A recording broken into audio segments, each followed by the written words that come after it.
ദൈവനാമത്തിന് മഹത്വം ഉണ്ടാകട്ടെ. ഇപ്പോൾ മഴയൊക്കെ മാറി അല്പം വെളിച്ചമുള്ള ഒരു കാലാവസ്ഥയാണ്. അതുകൊണ്ട് ഒരു വീഡിയോയും കൂടെ ഷൂട്ട് ചെയ്യാനുള്ള സാഹചര്യം ദൈവം ഒരുക്കി തന്നു. നിങ്ങളുടെ മുമ്പിൽ ഒരു വീഡിയോ ആയിട്ട് വീണ്ടും വരുവാൻ എനിക്ക് കൃപ തന്ന ദൈവത്തിന് ഞാൻ നന്ദി പറയുന്നു. ഇന്ന് നമ്മൾ സംസാരിക്കാൻ പോകുന്നത് വളരെ ഇമ്പോർട്ടൻ്റ് ആയിട്ടുള്ള കാര്യമാണ്. എല്ലാ പ്രാവശ്യവും പറയുന്ന പോലെ തന്നെ സ്പിരിച്വലായിട്ടുള്ള എല്ലാ കാര്യങ്ങളും ഇമ്പോർട്ടൻ്റ് ആണ്. എല്ലാം നമ്മൾ അറിയുകയും മനസ്സിലാക്കിയിരിക്കുകയും ചെയ്യേണ്ടതാണ്. പക്ഷേ ഞാൻ ഇന്ന് നിങ്ങളോട് പറയാൻ പോകുന്ന കാര്യം ഒരു ബേസാണ്. ഈ ക്രിസ്ത്യാനിറ്റിയുടെ ഒരു ബേസാണ്. അതിൻ്റെ ഒരു ബേസ് എന്ന് പറഞ്ഞാൽ, കാരണം ഇന്ന് അനേകര് ബേസ് ഇല്ല, പകരം ബേസ് ഇല്ലാതെ പണിതുകൊണ്ടിരിക്കുന്ന കെട്ടിടങ്ങൾ പോലെയാണ്. ബേസ് ഇല്ലെങ്കിൽ സംഭവിക്കുന്ന കാര്യം എന്താണെന്ന് വെച്ച് കഴിഞ്ഞാൽ, അതെന്ത് ചെയ്യും, പെട്ടെന്നൊരു കാറ്റ് വന്നാൽ അല്ലെങ്കിൽ ഒരു ഫ്ലഡ് വന്നു കഴിഞ്ഞാൽ അതെന്ത് ചെയ്യും, പെട്ടെന്ന് ഇടിഞ്ഞു വീഴും. പക്ഷെ ബേസ് കൃത്യമായിട്ടുണ്ടെങ്കിൽ അതങ്ങനെ വീഴത്തില്ല. അപ്പോൾ അതുകൊണ്ട് ആ ബേസിനെ കുറിച്ചാണ് ഞാൻ നിങ്ങളോട് പറയുന്നത്. ബേസ് ഇല്ലാത്ത നമ്മൾ എത്രത്തോളം പണിയപ്പെട്ടാലും അതിന് ഒരു നിലനിൽപ്പില്ല, ഒരു കാര്യമില്ല. പെട്ടെന്നൊരു കാറ്റ് വന്നാൽ മതി, അത് തകർന്നു പോകും. ഞാൻ ഒരുപാട് നാള് ഈ ബേസ് ഇല്ലാതെ ക്രിസ്ത്യാനിറ്റിയിൽ മുമ്പോട്ട് പോയിട്ടുണ്ട്. അതുകൊണ്ട് ആ ഒരു തിരിച്ചറിവും കൂടെ എനിക്കുണ്ട്. അതുകൊണ്ട് തന്നെ ഈ വീഡിയോ കാണുന്ന ആരെങ്കിലും അങ്ങനെ ഉണ്ടെങ്കിൽ അവർക്കും കൂടിയിട്ടാണ് ഈ മെസ്സേജ്. അപ്പം അതുകൊണ്ട് ഇപ്പം പലപ്പോഴും ഞാൻ ചിന്തിച്ചിട്ടുണ്ട്, ഞാൻ ഇങ്ങനെ പ്രത്യേകിച്ച് ഈ യുവാക്കളുടെ ഇടയിൽ ഈ ക്രിസ്ത്യാനികളെ കുറിച്ച് അല്ലെങ്കിൽ ക്രിസ്തുവിനെ അനുഗമിക്കുന്നവരെ കുറിച്ച് ഒരു ചീത്തപ്പേരുണ്ട്. അവരെന്ത് ചെയ്താലും എന്ത് ചെയ്യത്തില്ല, തിരിച്ചൊന്നും ചെയ്യത്തില്ല. അവരെന്ത് ചെയ്യും, ചുമ്മാ കഞ്ഞികളെ പോലെ തിരിച്ചൊന്നും ചെയ്യത്തില്ല, എല്ലാം മേടിച്ചു കൂട്ടും. അങ്ങനെയൊക്കെ ഒരു ചിന്താധാരയുണ്ട് ഈ യുവാക്കളുടെ ഇടയിൽ. അതിന് കാരണം എന്ന് പറയുന്നത് ഈ സിനിമകളും പിന്നെ മറ്റുള്ളവരൊക്കെ, വീരപുരുഷന്മാരൊക്കെ അവരോട് പറയുന്ന അവരുടെ ജീവിതത്തിലുണ്ടായ സംഭവങ്ങളൊക്കെ ഉണ്ട്. വീരകഥകളൊക്കെ പറയുള്ളൂ. ഈ പട്ടാളക്കാരൊക്കെ പണ്ട് പറയത്തില്ല, ഞാനന്ന് കാർഗില്ലായിരുന്നപ്പോൾ ഇങ്ങനെ നടന്നു, അങ്ങനെ നടന്നൊക്കെ ഓരോരുത്തർ ഇങ്ങനെ വീരവാദങ്ങളൊക്കെ പറയുമ്പോൾ അതൊക്കെ കേട്ടിട്ടുണ്ടാവുന്ന ആ ഒരു എന്താ പറയണ്ടേ, ആ ഒരു മായാസങ്കല്പത്തിൽപ്പെട്ട് അതിൽ നിന്ന് ഒരു ഇൻസ്പയർ ആയിട്ടാണ് ഈ ചോദ്യങ്ങളൊക്കെ ചോദിക്കുന്നത്. ഈ ക്രിസ്ത്യാനികൾ എങ്ങനെയാണ്, അവർ തിരിച്ചൊന്നും ചെയ്യത്തില്ല, അങ്ങനെയൊക്കെ. അപ്പൊ ഇതിനെക്കുറിച്ച് നമുക്ക് മനസ്സിലാക്കേണ്ട മെയിൻ കാര്യം എന്ന് വെച്ച് കഴിഞ്ഞാൽ, ഇതാണ് മെയിൻ ബേസ്. അതായത് ക്ഷമ. ആദ്യം തന്നെ പറയാം, ക്ഷമയാണ് ബേസ്. അത് പലർക്കും അറിയായിരിക്കും. പക്ഷെ ഞാൻ എങ്ങനെ ക്ഷമിക്കുമെന്ന് പലർക്കും അറിയത്തില്ല. 1-2 ദിവസം ഞാൻ ക്ഷമിക്കും, എൻ്റെ ശക്തി കൊണ്ട് ഞാൻ ക്ഷമിക്കും. പക്ഷെ അത് മുമ്പോട്ട് കഴിഞ്ഞ് കഴിഞ്ഞാൽ ഉണ്ടല്ലോ, അത് കൂടി പോയി കഴിഞ്ഞാൽ 1 മാസം ഞാൻ ക്ഷമിക്കും, എല്ലാവരോടും ക്ഷമിച്ചുകൊണ്ടേയിരിക്കും. പക്ഷെ അത് കഴിഞ്ഞ് കഴിഞ്ഞാൽ പിന്നെ ആ പ്രതികാരം പകയെല്ലാം എന്ത് ചെയ്യും, ഇരട്ടി ഫോഴ്സിൽ അങ്ങ് വരും. പിന്നത്തെ അവസ്ഥ നേരത്തേക്കാൾ പരിതാപകരമായിരിക്കും. അപ്പൊ അങ്ങനെ ഒരു അവസ്ഥയിലൂടെ ഞാൻ കടന്നു പോയിട്ടുണ്ട്. എൻ്റെ ശക്തി കൊണ്ട് ഞാൻ ക്ഷമിക്കാൻ നോക്കി. പക്ഷെ ഇത് എപ്പോഴും ക്ഷമ എന്ന് പറയുന്ന കാര്യം നമ്മുടെ മൈൻഡിൽ എപ്പോഴും വേണം. ക്രൈസ്റ്റിനെ ഫോളോ ചെയ്യുകയാണെങ്കിൽ ഫൊഗീവ്നെസ് ആണ് അതിൻ്റെ എന്താ പറയണ്ടേ ബേസ് എന്ന് പറയുന്ന സാധനം. ഫൊഗീവ്നെസ്, ഇതാണ് ബേസ്. അപ്പൊ ഈ ബേസ് ഇല്ലാതെ നമ്മൾ എത്രത്തോളം മുമ്പോട്ട് പോയി കഴിഞ്ഞാലും നമുക്ക് ക്രിസ്ത്യൻ ലൈഫിൽ വിജയിക്കാൻ സാധിക്കത്തില്ല. ഇതാണ് യഥാർത്ഥ സ്പിരിച്വാലിറ്റി. അതായത് ഇപ്പം കണ്ട മാടനെയും മറുതയും ചാത്തനെയും സേവിക്കുന്നവരോട് പറഞ്ഞാൽ തന്നെ അവര് പറയും ഈ ക്ഷമയിലാണ് കാര്യം. അവരെന്ത് ചെയ്യും, അവരുടെ ഇതിലങ്ങ് ക്ഷമിക്കും. മനസ്സിലായോ? പക്ഷെ നമ്മുടെ ക്രിസ്തുവിന്റെ വചനം പറയുന്നത് ആ മാടനും മറുതയും ചാത്തനും അവര് പറയുന്നല്ല. ഞാൻ കഴിഞ്ഞ ഇടയ്ക്ക് ഒരു ഇന്റർവ്യൂ കണ്ടായിരുന്നു. അപ്പം അതിനകത്ത് അവർ പറയുന്നുണ്ട്, ഈ ചാത്തനെ സേവിക്കുന്നവര് അതായത് ദുഷ്ടകാര്യങ്ങൾക്കായി ചാത്തനെ ഉപയോഗിക്കരുത്, അത് ദോഷമായിട്ട് വരും. അപ്പോൾ പുള്ളി ഇരുന്ന് പറയാണ് നമ്മൾ ക്ഷമിക്കണം എന്നൊക്കെ. ഒരു ദുർമന്ത്രവാദി പറയുന്നത്, എന്തോ ഒരു നോവലിസ്റ്റാണെന്ന് തോന്നുന്നു. അപ്പൊ പുള്ളി ഇരുന്ന് ഇങ്ങനെ പറയാണ്, പുള്ളി ദുർമന്ത്രവാദി, ഒരു ചുവന്ന ഡ്രസ്സൊക്കെ ഇട്ടാ പുള്ളി ഇരിക്കുന്നത്. ഞാൻ നെറ്റിൽ കണ്ടതാ. അപ്പൊ പുള്ളി പറയുന്നത് പക നമ്മൾ ഉള്ളിൽ കൊണ്ട് നടക്കരുത്, ക്ഷമിക്കണം. പക്ഷെ പുള്ളി ഒരു ദുർമന്ത്രവാദിയാണ്. പുള്ളിക്ക് അത്രയും അറിവുണ്ട്. പക്ഷെ ക്രിസ്ത്യാനികൾക്ക് പലപ്പോഴും ഈ അറിവില്ല, ക്ഷമയുടെ ഇമ്പോർട്ടൻസ് അറിയത്തില്ല. ഈ ക്ഷമയാണ് ക്രിസ്ത്യാനിറ്റിയുടെ ബേസ് എന്ന് പറയുന്ന സാധനം. അപ്പം ഈ ബേസിനെ കുറിച്ച് നിങ്ങളോട് സ്റ്റാർട്ടിങ്ങിൽ ഞാൻ ഈ ബേസിനെ കുറിച്ച് പറയാം. അത് കഴിഞ്ഞിട്ട് എങ്ങനെ നമുക്ക് ക്ഷമ നമ്മുടെ ജീവിതത്തിൽ കൊണ്ടുവരാം എന്നുള്ളതിനെ കുറിച്ച് ഞാൻ എൻ്റെ ജീവിതത്തിൽ പകർത്തുന്ന ചില കാര്യങ്ങൾ നിങ്ങളോട് പറയാം. അത് നിങ്ങൾക്ക് ഉപകാരമായി വരുമെന്ന് ഞാൻ വിശ്വസിക്കുന്നു. അപ്പൊ അതുകൊണ്ട് ആദ്യമായിട്ട് മത്തായിക്ക് എഴുതിയ സുവിശേഷം അതിന്റെ 18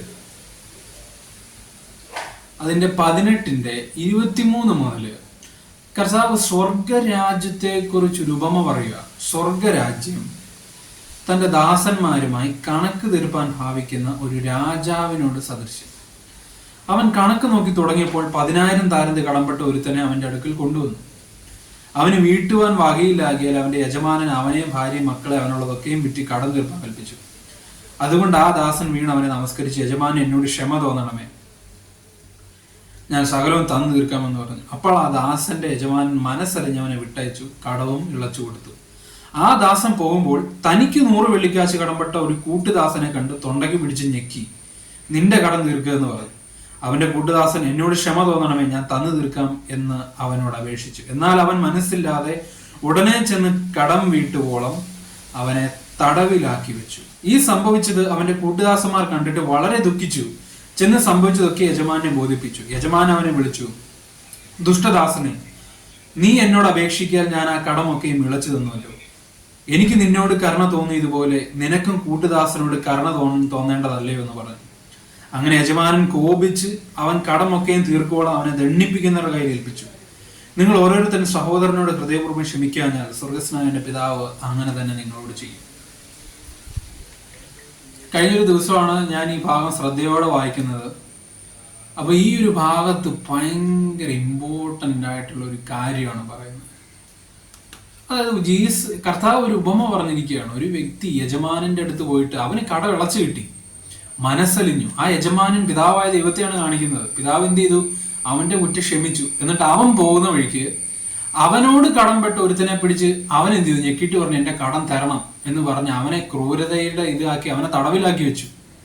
അപ്പൊ ഈ കാര്യം എന്ത് ചെയ്തു? ഈ ആ യജമാനനോട് കുറച്ചു പേര് ചെന്ന് അറിയിച്ചപ്പം യജമാനൻ എന്ത് ചെയ്തു? അവനെ ദണ്ഡിപ്പിക്കുന്നവരുടെ കയ്യിൽ ഏൽപ്പിച്ചു എന്നാ. അപ്പൊ ഈ ഒരു കാര്യം എന്ന് പറയുന്നത്, നിങ്ങൾ ക്ഷമയുടെ മാർഗത്തിൽ വന്നാൽ പിതാവ് എന്ത് ചെയ്യും? നിങ്ങളോട് ക്ഷമിക്കും. ആ പിതാവ് ചെയ്തതുപോലെ നിങ്ങൾ ക്ഷമിച്ചില്ല എങ്കിൽ നിങ്ങളെ ദണ്ഡിപ്പിക്കുന്നവരുടെ കയ്യിൽ ഏൽപ്പിക്കും. ദണ്ഡിപ്പിക്കുന്നവരുടെ കയ്യിൽ ഏൽപ്പിക്കുക എന്ന് പറഞ്ഞു കഴിഞ്ഞാൽ എൻ്റെ ഒരു ചിന്തയാണ്, റെവലേഷൻ ഒന്നുമല്ല. ഞാൻ ആലോചിക്കുന്നത് കുറച്ച് നാളത്തേക്കുള്ളൊരു ഹാർഡ്ഷിപ്പ് ആയിരിക്കും. നിങ്ങളുടെ ഉള്ളിൽ നിന്ന് ആ ഒരു എന്താ പറയുക, ആ ഒരു സംഭവം തീരുന്നോടം വരെ. ഇതിന് കർമ്മ, കഴിഞ്ഞ ദിവസം ഞാൻ ഒരു അച്ഛൻ്റെ ഇന്റർവ്യൂ ഉണ്ട്. അപ്പോൾ അതിനകത്ത് പുള്ളി പറഞ്ഞു കേട്ടു ഈ കർമ്മ എന്ന് പറയുന്നൊരു കാര്യം. എന്താണ് കർമ്മ? അപ്പോൾ ആ ഇന്റർവ്യൂ ചോദിക്കുന്ന ആ പെൺകുട്ടി ചോദിക്കുകയാണ്, അച്ഛൻ കർമ്മയിൽ വിശ്വസിക്കുന്നുണ്ടോന്ന്. അപ്പൊ ഞാൻ ആദ്യമായിട്ട് ഒരു പള്ളിയിൽ വെച്ചാൽ ഇങ്ങനെ ഒരു സെക്യുലർ ഇന്റർവ്യൂലൊക്കെ വരുന്ന കാണുന്നത്, അതുകൊണ്ട് ഞാൻ കണ്ടു. അപ്പൊ അച്ഛൻ പറഞ്ഞു കർമ്മ ഇല്ല എന്ന് പറഞ്ഞു. പക്ഷെ എൻ്റെ ഒരു ചിന്തയിൽ ഈ കർമ്മ എന്ന് പറയുന്ന സാധനമുണ്ട്. അവനവൻ ചെയ്യുന്ന പ്രവൃത്തിക്ക് എന്ത് ചെയ്യും? അവനവന് പ്രതിഫലം കിട്ടും. പക്ഷെ അച്ഛൻ പറഞ്ഞത് കർമ്മയിൽ ഞാൻ വിശ്വസിക്കുന്നില്ല, ഫോർഗീവ്നെസ് ഉണ്ടല്ലോ എന്നാണ് പറയുന്നത്. അപ്പൊ അത് സത്യമാണ്, ഫോർഗീവ്നെസ്സും ഉണ്ട്, പക്ഷെ കർമ്മയുണ്ടെന്ന് എനിക്ക് തോന്നുന്നു. കാരണം അതേ പറഞ്ഞ അവനവൻ ചെയ്യുന്ന പ്രവൃത്തിക്ക് അവൻ എന്തുണ്ട്? പ്രതിഫലമുണ്ട്. ആ പ്രതിഫലം അവനിൽ വരാതിരിക്കുന്നത് ക്രിസ്തുവിന്റെ കൃപ, ആ ക്ഷമ നിങ്ങൾക്ക് കിട്ടുമ്പോഴാണ്. അപ്പൊ എന്ത് ചെയ്യണം? ആ ക്ഷമ നിങ്ങൾക്ക് കിട്ടുമ്പോൾ നിങ്ങളും ക്ഷമിക്കണം. നിങ്ങൾ ക്ഷമിച്ചില്ലെങ്കിൽ എന്ത് ചെയ്യും? നിങ്ങൾക്ക് ദണ്ഡന ഉണ്ടാവും. നിങ്ങൾ ആ കടം കൊടുത്ത് തീർക്കുന്നോടം വരെ പിതാവായ ദൈവത്തിന്റെ മുമ്പാകെ പിതാവായ ദൈവം എന്ത് ചെയ്യും? നിങ്ങളെ ദണ്ഡിപ്പിക്കുന്നവരുടെ കയ്യിൽ ഏൽപ്പിക്കും. പിശാചിന്റെ കയ്യിൽ എന്ത് ചെയ്യും? കുറച്ച് നാള് നിങ്ങളുണ്ടാവും, നിങ്ങൾ ക്ഷമിച്ചില്ല എങ്കിൽ. അപ്പൊ ഞാൻ അവരോട് ക്ഷമിച്ചു. ആ ക്ഷമിച്ചിട്ട് ഒരു ഗമയില് വന്ന് എന്നോട് ക്ഷമിച്ചു, എനിക്കിനി എന്തു ആകാം എന്ന ധൈര്യത്തിൽ എന്ത് ചെയ്യരുത്? എനിക്കിനി എന്തു ആകാം, ഞാൻ ഇനി എന്തും ചെയ്തു കഴിഞ്ഞാൽ എനിക്ക് എന്ത് ചെയ്യും? ക്ഷമയുണ്ട്, അതുകൊണ്ട് എനിക്കിനി എന്തു ആകാമെന്ന് പറഞ്ഞ് ചെയ്യരുത്. ആ സെയിം സാധനം, ആ ഫൊർഗീവ്നെസ് നമ്മളുടെ ലൈഫിലും ഉണ്ടെങ്കിൽ മാത്രമേ നമുക്ക് ക്രിസ്ത്യൻ ലൈഫ് മുമ്പോട്ട് കൊണ്ടുപോകാൻ സാധിക്കത്തുള്ളൂ. എൻ്റെ ജീവിതത്തിൽ അങ്ങനെ എനിക്കൊരു അനുഭവം ഉണ്ടായിട്ടുണ്ട്. എനിക്ക് ദൈവം ക്ഷമിച്ചു തന്നു. അപ്പം ഞാൻ ഇച്ചിരി അഹങ്കരിച്ചു, എൻ്റെ പാവമല്ലേ ക്ഷമിച്ചല്ലോ. എന്നിട്ട് ഞാൻ എന്ത് ചെയ്തു? കോപത്തോടെ ചിലരോട് പെരുമാറി. അതിനുശേഷം എനിക്ക് ദണ്ഡനം കിട്ടിയിട്ടുണ്ട്. ആ ദണ്ഡനം കിട്ടി കഴിഞ്ഞിട്ടാണ് ഞാൻ ഇതിൽ നിന്ന് വെളി വന്നത്. അപ്പൊ ഈ ഉപമ ഭയങ്കര ഒരു സ്പിരിച്വൽ പ്രിൻസിപ്പിളാണ് പറയുന്നത്. നമ്മുടെ ജീവിതത്തിൽ വളരെ ഇമ്പോർട്ടൻ്റ് ആയിട്ടുള്ള കാര്യമാണ് പറയുന്നത്. അപ്പൊ അതുകൊണ്ട് ദൈവം നിങ്ങളോട് ക്ഷമിച്ചെങ്കിൽ നിങ്ങളും ക്ഷമിക്കുന്നവരാകുക.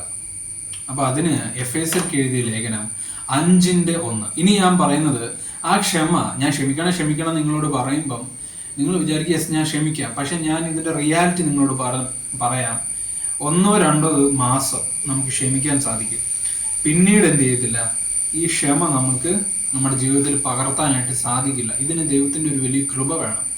എങ്കിലേ ഈ ക്ഷമയുടെ മാർഗത്തിൽ നമുക്ക് മുമ്പോട്ട് പോകാൻ സാധിക്കത്തുള്ളൂ. മാത്രമല്ല, ഇത് എപ്പോഴും നമ്മുടെ ഓർമ്മയിലുണ്ടാവണം ഈ ഫോർഗീവ്നെസ് എന്ന് പറയുന്ന സാധനം. ഫോർഗീവ്നെസ് തന്നെയാണ് സ്നേഹത്തിന്റെ എന്താ പറയണ്ടേ ഏറ്റവും ബെസ്റ്റ് വേർഷൻ, ഏറ്റവും ബെസ്റ്റ് നാമം. സ്നേഹത്തിന്റെ വേറൊരു നാമം തന്നെയാണ് ഫോർഗീവ്നെസ്. സ്നേഹം ദീർഘമായി ക്ഷമിക്കുകയും ദയ കാണിക്കുകയും ചെയ്യുന്നു 1 കൊരിന്ത്യർ 13 പറയുന്നു. അപ്പൊ അതുകൊണ്ട് ഈ ക്ഷമ എന്ന് പറയുന്നത് അങ്ങനത്തെ ഒരു കാര്യമാണ്. അപ്പൊ അതുകൊണ്ട് നമ്മൾ മനസ്സിലാക്കേണ്ടത് ഈ ക്ഷമയുടെ മാർഗത്തിൽ നമ്മൾ മുമ്പോട്ട് പോകേണ്ടത് അത്യാവശ്യമാണ്.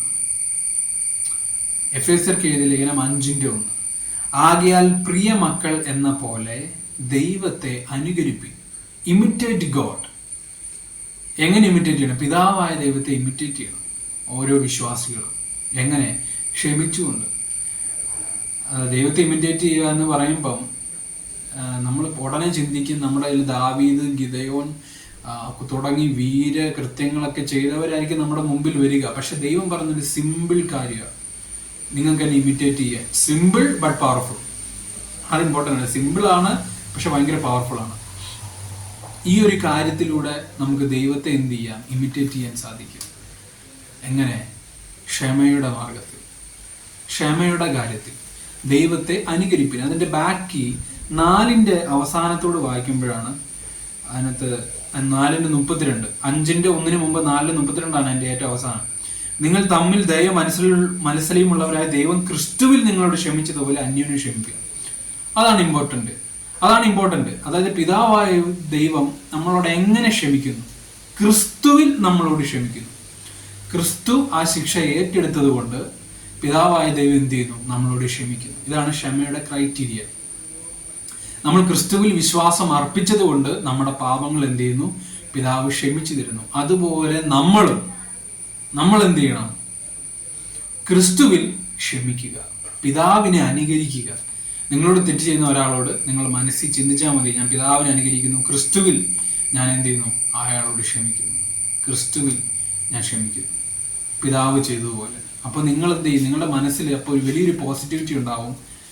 ഞാൻ പിതാവിനെ എന്ത് ചെയ്യുന്നു? ഇമിറ്റേറ്റ് ചെയ്യുന്നു. പ്രിയ മക്കൾ എന്ന പോലെ. നിങ്ങൾ ദൈവത്തിന്റെ മകനാണെങ്കിൽ മകളാണെങ്കിൽ ക്ഷമിച്ചിരിക്കണം. എങ്കിലേ ദൈവം നിങ്ങളോട് ക്ഷമിക്കത്തുള്ളൂ. അപ്പൊ ആ ക്ഷമയുടെ മാർഗത്തിൽ മുമ്പോട്ട് പോകുമ്പോഴാണ് നമ്മൾ പിതാവിന്റെ, സ്വർഗസ്ഥനായ പിതാവിന്റെ, ദൈവത്തിന്റെ മകനും മകളുമായി തീരുന്നത്. അത് തന്നെയാണ് സ്വർഗരാജ്യം. എന്താണ്? കണക്ക് തീർപ്പാൻ ഭാവിക്കുന്ന ഒരു യജമാനോട് സദൃശം. കണക്ക് തീർക്കുക. നിങ്ങളുടെ പ്രവർത്തികൾക്കനുസരിച്ചുള്ള പ്രതിഫലം നിങ്ങൾക്ക് തരാൻ ആഗ്രഹിക്കുന്ന ഒരു യജമാനോട് തുല്യമാണ് സ്വർഗരാജ്യം. അതുകൊണ്ട് നിങ്ങൾ ക്ഷമിച്ചു കഴിഞ്ഞാൽ നിങ്ങളുടെ തെറ്റുകളും നിങ്ങൾ ബോധിപ്പിക്കേണ്ട കണക്കും പിതാവ് എന്ത് ചെയ്യും? മനസ്സലിഞ്ഞ് അത് ഇളവ് ചെയ്തു തരും, ക്ഷമിക്കും. അപ്പോൾ പലപ്പോഴും നമുക്ക് സാധിക്കാത്ത കാര്യം, ഇതിനുള്ള ശക്തി നമുക്കില്ല എന്നുള്ളതാണ്. അപ്പോൾ അതുകൊണ്ടാണ് ഞാൻ നിങ്ങളോട് നേരത്തെ പറഞ്ഞത് പിതാവിനെ അനുകരിക്കുക. അപ്പം നിങ്ങളുടെ ഉള്ളിൽ ഒരു പോസിറ്റിവിറ്റി ആയിട്ടുള്ള ഒരു ചിന്ത ഉണ്ടാവേണ്ടത്, ഞാൻ എൻ്റെ പിതാവിനെ അനുകരിക്കുന്ന പ്രിയ മകനാണ്, ഞാൻ എൻ്റെ പിതാവിൻ്റെ, സ്വർഗസ്ഥനായ ദൈവത്തിൻ്റെ മകനാണ്, അതുകൊണ്ടാണ് ഞാൻ ഈ ക്ഷമിക്കുന്നത്. അപ്പം അത് നിങ്ങളുടെ ഉള്ളിൽ ഉണ്ടാകണം. പിന്നീട് വരുന്ന ഒരു 2 കാര്യം, നമ്മളെ ഡിപ്രഷനിലാക്കുന്ന ഒരു കാര്യം, അതും കൂടെ പറയണമെന്ന് ഞാൻ ആഗ്രഹിക്കുന്നു. അപ്പോൾ നമ്മൾ ക്രിസ്തുവിലായി കഴിഞ്ഞാൽ ഈ ലോകം നമ്മളെ എന്ത് ചെയ്യും? നിന്ദിക്കും. ഈ ലോകത്തിൽ നിന്ന് നമ്മൾ വേർപെട്ട് കഴിഞ്ഞു.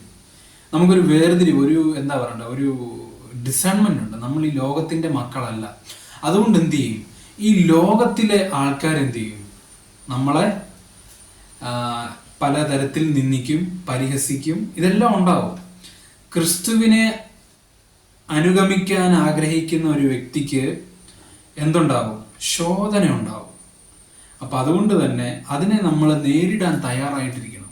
അല്ലെങ്കിൽ എന്താണെന്നറിയോ, നമുക്ക് പെട്ടെന്ന് നമ്മൾ ചിന്തിക്കുക, എന്നെ ആരും സ്നേഹിക്കുന്നില്ലല്ലോ, ഞാൻ എന്ത് തെറ്റ് ചെയ്തിട്ടാണ് എന്നെ എല്ലാവരും വെറുക്കുന്നത്, ഞാൻ എന്ത് തെറ്റ് ചെയ്തിട്ടാണ് എന്നെ എല്ലാവരും നിന്ദിക്കുന്നത് എന്നൊരു ചിന്ത നിങ്ങളിൽ ഉണ്ടാവും.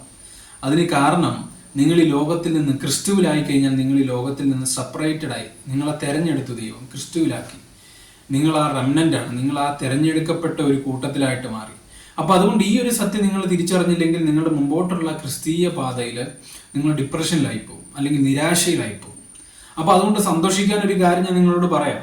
1 യോഹന്നാൻ 4:16, ഇങ്ങനെ ദൈവത്തിന് നമ്മോടുള്ള സ്നേഹത്തെ നാം അറിഞ്ഞും വിശ്വസിച്ചും ഇരിക്കുന്നു. ദൈവം സ്നേഹം തന്നെ. സ്നേഹത്തിൽ വസിക്കുന്നവൻ ദൈവത്തിൽ വസിക്കുന്നു, ദൈവം അവനിലും വസിക്കുന്നു. ഈ ക്ഷമയാണ് ദൈവത്തിന്റെ സ്നേഹം. ക്ഷമയാണ് ദൈവത്തിന്റെ സ്നേഹം പ്രകടമാക്കുന്ന വസ്തു. ദൈവം നമ്മളോട് ക്ഷമിക്കുന്നതാണ് ദൈവത്തിന് നമ്മളോടുള്ള സ്നേഹം. അപ്പൊ അതുകൊണ്ട് നമ്മൾ എന്ത് ചെയ്യുന്നു? ക്ഷമിക്കുന്നു. നമ്മൾ ദൈവത്തെ അനുകരിക്കുന്നു. അങ്ങനെ നമ്മൾ എന്ത് ചെയ്യുന്നു? ആ സ്നേഹത്തിൽ വസിക്കുന്നു. അതിന്റെ മീനിങ്, പിതാവായ ദൈവം നിന്നെ സ്നേഹിക്കുന്നു. പിതാവായ ദൈവം നിന്നെ സ്നേഹിക്കുന്നു. പിതാവായ ദൈവത്തിന്റെ പ്രിയ മകനാണ് നീ. അതുകൊണ്ട് ലോകം നിന്നെ എന്ത് ചെയ്യും? പകയ്ക്കും. അപ്പോൾ ആ ഒരു ചിന്ത നമ്മുടെ ഉള്ളിലുണ്ടാകണം. ആ ഒരു തോട്ട് നമ്മുടെ മൈൻഡിൽ ഉണ്ടായിരിക്കണം. Why the world is hating me? Because I am a child of God. അതാണ് റീസൺ. നീ ദൈവത്തിൻ്റെതായിട്ട് മാത്രമായി തീർന്നത് കൊണ്ടാണ് ലോകം നിങ്ങളെ വെറുക്കുന്നത്. അപ്പം അതുകൊണ്ട് നിങ്ങളുടെ ഉള്ളിലുണ്ടാകേണ്ട പോസിറ്റീവ് ചിന്ത എന്താണ്? എൻ്റെ പിതാവ് എന്നെ സ്നേഹിക്കുന്നു, എൻ്റെ ദൈവം എന്നെ സ്നേഹിക്കുന്നു, യേശു എന്നെ സ്നേഹിക്കുന്നു.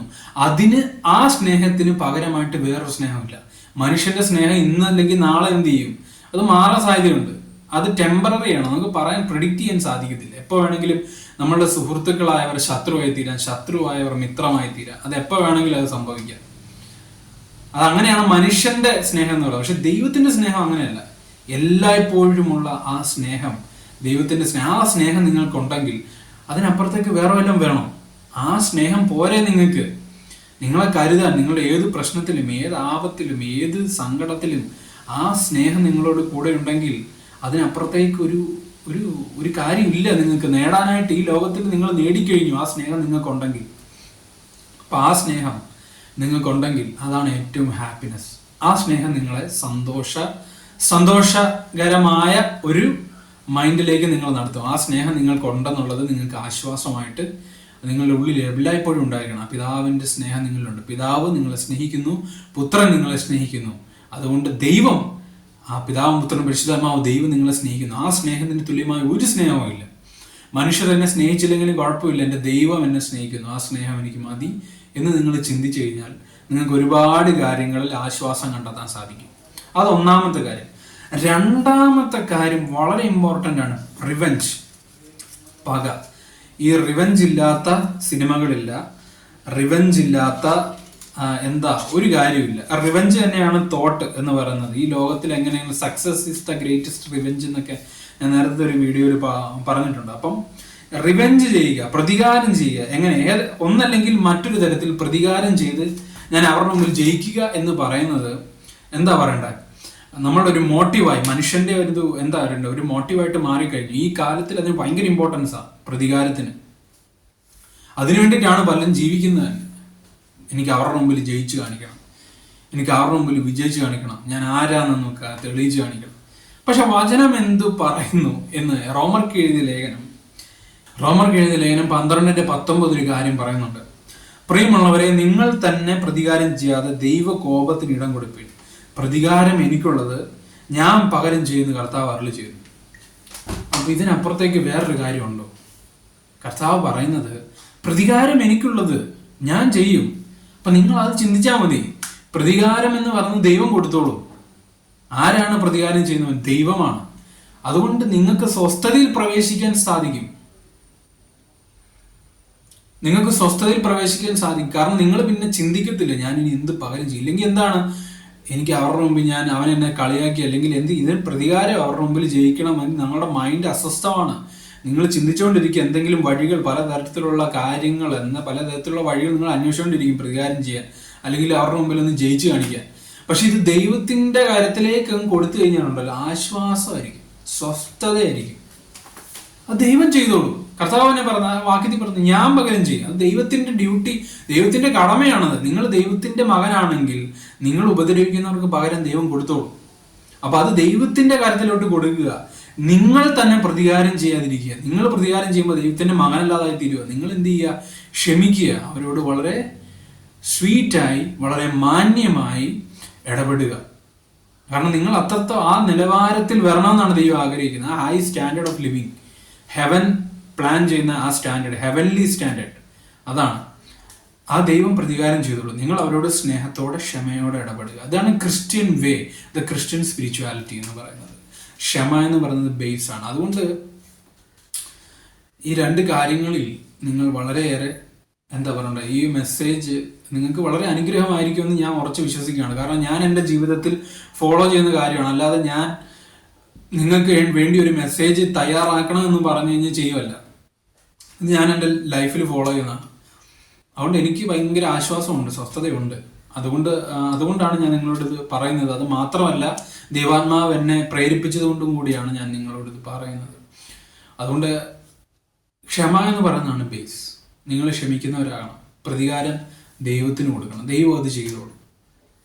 അതാണ് ഏറ്റവും. ദൈവം എന്ത് ചെയ്യും? ദൈവത്തിനറിയാം. അവന് അനുസരിച്ചുള്ള കണക്ക് കൊടുക്കാൻ ദൈവത്തിനറിയാം. അവൻ നിങ്ങളോട് എന്താണോ ചെയ്തത് അതിന് തക്കതായ പകരം കൊടുക്കാൻ ദൈവത്തിനറിയാം. ആ ദൈവത്തിന്റെ കാര്യത്തിലോട്ട് കൊടുക്കുക. നിങ്ങൾ സ്വസ്ഥമായി സമാധാനമായി ദൈവത്തിന്റെ സ്വസ്ഥതയിൽ തന്നെ ആയിരിക്കുക. അപ്പൊ അങ്ങനെ ഒരു അവസ്ഥയിലേക്ക് നമുക്ക് എല്ലാവർക്കും മാറ്റം വരണം. അതുകൊണ്ട് ഈ മെസ്സേജ് നിങ്ങൾക്ക് എല്ലാവർക്കും അനുഗ്രഹമാകട്ടെ. ക്രിസ്ത്യാനിറ്റിയുടെ ബേസ് എന്ന് പറയുന്നത് ഫോർഗിവ്നെസ് ആണ്. നിങ്ങൾ ദൈവത്തിന്റെ മകനാണെങ്കിൽ, നിങ്ങൾ ദൈവത്തിന്റെ മകളാണെങ്കിൽ, forgive as your father forgive your sins. നിങ്ങളുടെ പാപങ്ങൾ പിതാവ് ക്ഷമിച്ചതുപോലെ നിങ്ങൾ ക്ഷമിക്കുക. Imitate God. ഇമിറ്റേറ്റ് ഗോഡ് അത് ഞാൻ എൻ്റെ ജീവിതത്തിൽ പകർത്തിയപ്പം ഞാനിങ്ങനെ ആലോചിച്ചിട്ടുണ്ട്. എന്നെ ഒരുത്തൻ നിന്ദിക്കുകയാണ്, പരിഹസിക്കുകയാണ്. അപ്പം ഞാൻ ക്രിസ്തുവിലാണ് ക്ഷമിക്കുകയാണ്. അപ്പം ഞാനിങ്ങനെ ചെയ്തുകൊണ്ടിരിക്കും. ഞാനും എൻ്റെ അറിവില്ലാത്ത കാലത്ത് ദൈവത്തോട് ഇതന്നെ ചെയ്തുകൊണ്ടിരുന്നു. ദൈവത്തെ നിന്ദിച്ചുകൊണ്ടിരിക്കുകയായിരുന്നു, പരിഹസിച്ചുകൊണ്ടിരിക്കുകയായിരുന്നു. ഞാൻ ദൈവത്തെ നിന്ദിച്ചുകൊണ്ടിരിക്കുകയാണ്, പരിഹസിച്ചുകൊണ്ടിരിക്കുകയാണ്. പക്ഷെ ദൈവം എന്ത് ചെയ്യുന്നു? ക്രിസ്തുവിൽ ഇതെല്ലാം എന്നോട് ക്ഷമിച്ചു. അപ്പൊ ഇങ്ങനത്തെ പല കാര്യങ്ങൾ നമ്മളുടെ ജീവിതത്തിൽ സംഭവിക്കാൻ സാധിക്കും. നമ്മൾ ദൈവത്തോട് ഇത് തന്നെയല്ലേ ചെയ്യുന്നതെന്നൊരു തിരിച്ചറിവുണ്ടാകും. അതെങ്ങനെയാന്ന് വെച്ച് കഴിഞ്ഞാൽ, ഞാൻ ദൈവത്തെ ഇമിറ്റേറ്റ് ചെയ്യണമല്ലോ. അപ്പൊ എന്നെ അടുത്ത് നിന്ദിക്കുമ്പോൾ അത് ആരെ ഇമിറ്റേറ്റ് ചെയ്യുന്ന പോലെയാ? അത് ആരെ നിന്ദിക്കുന്ന പോലെയാ? ദൈവത്തെ നിന്ദിക്കുന്ന പോലെ. അപ്പൊ ദൈവത്തോട് നമ്മൾ അറിവില്ലാത്ത കാലത്ത് ഇതൊക്കെ തന്നെയാണ് ചെയ്തുകൊണ്ടിരുന്നതെന്ന് നമുക്ക് മനസ്സിലാവും. അപ്പൊ ക്രിസ്തുവിലോട്ട് വരുമ്പോഴാണ് നമുക്ക് ഈ ചേഞ്ചസ് വരുന്നത്. അപ്പൊ അങ്ങനെ ഒരു ഹെവൻലി സ്റ്റാൻഡേർഡ് ഓഫ് ലിവിങ്ങിലേക്ക് നമ്മൾ മാറണം. അങ്ങനത്തെ ഒരു അവസ്ഥയിലേക്ക് നമ്മൾ വരട്ടെ. ഈ വീഡിയോ എല്ലാവർക്കും ഷെയർ ചെയ്യുക, പ്രാർത്ഥിക്കുക. നിങ്ങളുടെ പ്രാർത്ഥന വിഷയങ്ങൾ പറയാൻ എന്നെ ആരും വിളിച്ചിട്ടില്ല. എനിക്കറിയത്തില്ല, ഒരു പാസ്റ്ററിന്റെ അല്ലെങ്കിൽ ഒരു ദൈവദാസന്റെ ലുക്ക് ഇല്ലാത്തതുകൊണ്ടായിരിക്കും, അല്ലെങ്കിൽ അത്തരത്തിലുള്ളൊരു വോയിസ്, പ്രൈസ് ദ ലോർഡ്, നിനക്കൊരു വിസ വരുന്നുണ്ട് എന്ന് പറയാൻ എനിക്ക് അറിയാത്തതുകൊണ്ടായിരിക്കാം. എനിക്കത് അറിയത്തില്ല, അത് സത്യമാണ്. പക്ഷെ എനിക്ക് അറിയുന്ന കാര്യം ഞാൻ നിങ്ങളോട് പറയാണ്. ഇത് നിങ്ങൾക്ക് അനുഗ്രഹമായി തീരട്ടെ എന്ന് ഞാൻ ആഗ്രഹിക്കുന്നു. ദൈവം നിങ്ങളെ അനുഗ്രഹിക്കട്ടെ. ആമേൻ.